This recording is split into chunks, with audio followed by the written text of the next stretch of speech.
Hi everybody, I hope you're doing well today. This is Callie and I am back again with another video about OCD. So I've been on the internet for a long time. I'm talking like pre-MySpace, even though I was there for the golden age of that. Pre-MySpace, like AIM, all that stuff. I watched the evolution of the internet, I guess, as it is what we know it as today. And in that, I think I've had the privilege, I guess you could say the privilege, of watching the evolution of how people talk about their lives and share their lives on the internet. So along with that, I've been able to see a lot of instances where I can see what the internet gets wrong and also what it gets right regarding OCD. So I've talked previously about how the reason that I started talking so candidly and so straightforward about my OCD over a decade ago was because at that time there really weren't that many people talking about it in such a way. They weren't being very open about their intrusive thoughts. They were beating around the bush and kind of like not talking about it in terms that were just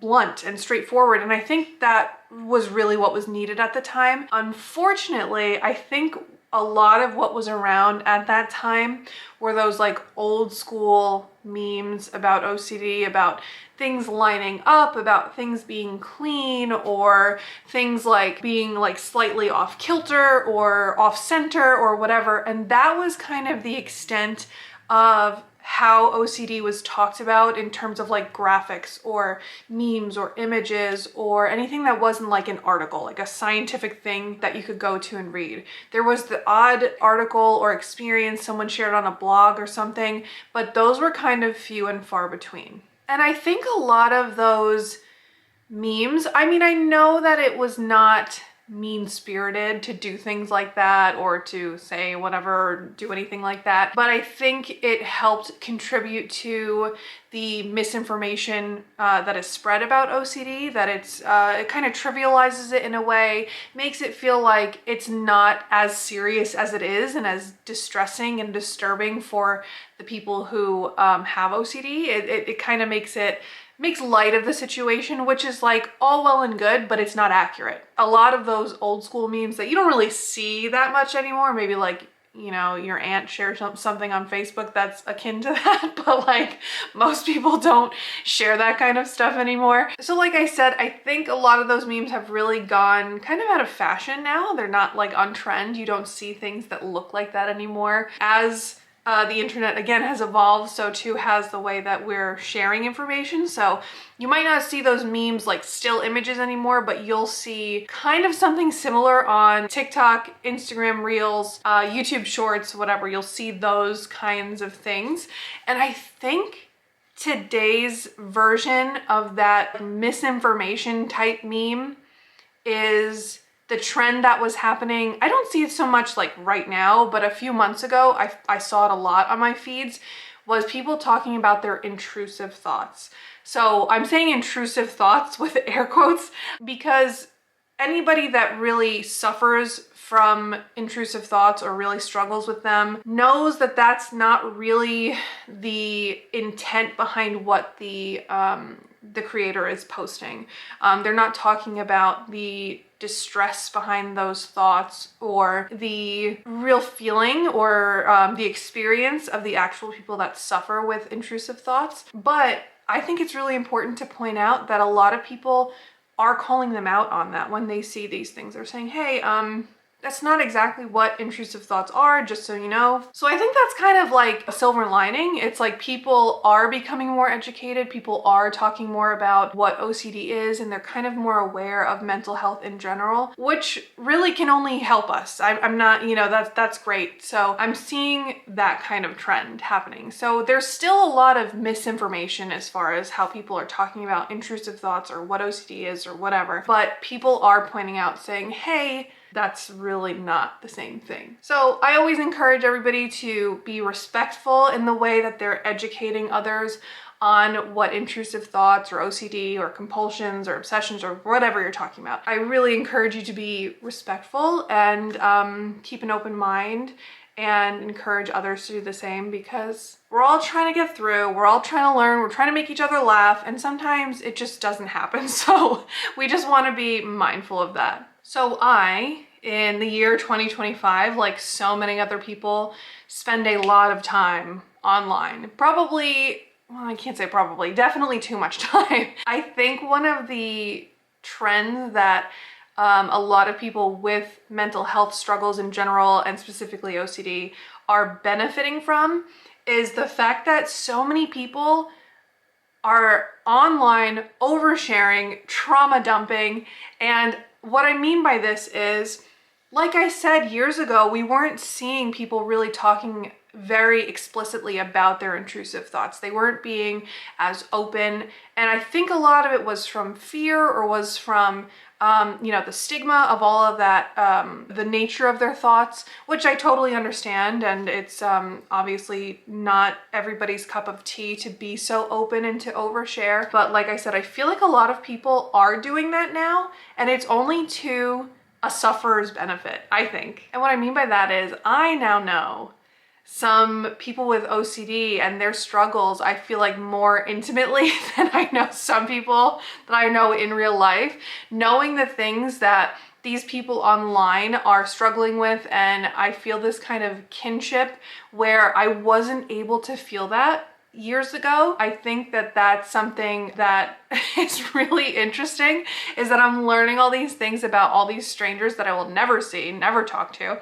And it's so funny to watch how things have changed, about like how people are talking about this. One example is, I found this video of a girl saying, OCD will have you sitting in silence for hours trying to work a thought out and still get nowhere. And she's crying and she's being open with her emotions, which is something we used to really not see, I feel like. And then additionally, people actively in real time are trying to help in the comments, giving words of advice, things like, because OCD focuses on questions that can never be answered, let it go, accept uncertainty, stop ruminating, that is fuel for OCD. And then another one here, the worst thing for me is never being quite sure of what's an intrusive thought and what is my real thoughts, and wondering if I'm actually a monster. So people are so quick to share their experience and say, hey, I identify with this, or hey, this might help you, hey, these are my words of advice. And then you have another video like this. No, you don't have OCD, honey.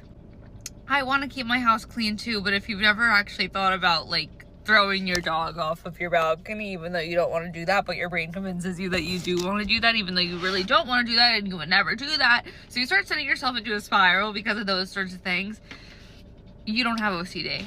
See, I love that. I love hearing people talking about, hey, it's not just this little thing that you think of in this box, as everybody's been talking about for decades and forever, that OCD is. It's actually more than that. It's actually much more complicated than that. That is what I think has really been a turn for the better in terms of people talking about OCD. There's another video I found that I think, if I'm not mistaken, might be from somebody who is like a professional cleaner or makes cleaning content, and was pointing out that people saying I'm so OCD about cleaning or whatever is really not a flex. It's not something that you should say. It's not accurate. And what I was so excited to see in the comments of that video was somebody saying, ever since I learned more about OCD, I've been changing the way I speak to people. I'm such a perfectionist when it comes to cleaning. Saying that instead of I'm so OCD about cleaning, or I'm so OCD about X, using OCD in that way, when really it doesn't even make sense. And then you go and you see people in the comments thanking this person. That's amazing to see, because that means that people who maybe don't have OCD, as this commenter implied, they're still learning and still understanding that, hey, this is actually a lot more serious than we've been giving it credit for. So let's change the language that we're using when we talk about this thing. And then on that same video, there's a comment from somebody who maybe isn't quite there yet. They're trying to get there. Let's give them some credit. And they say, I'm only OCD about how certain things are cleaned, not about cleaning itself.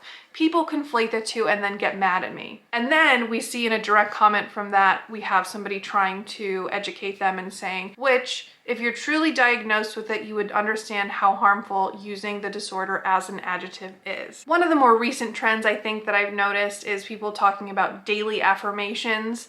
And one of the ones that has come up has been daily affirmations for people with OCD. And like I said, I really think that the way that people are changing the language they're using using when they're talking about mental health in general is for the better. And of course we can take this with a grain of salt because it's just for fun when we're talking about this stuff. When we're talking about affirmations, I just want to be mindful of the fact that that can lead to reassurance type behavior. So when we're seeing things like telling yourself over and over, I do not have a hidden mysterious illness that is slowly killing me, or everyone doesn't secretly despise my existence, I am not evil, those kinds of things, those can be compulsive. Like I said, grain of salt, it's for fun. It's more just for talking about the things that we're struggling with and whatever. I think overall we're really moving away from treating OCD like it's this quirky personality trait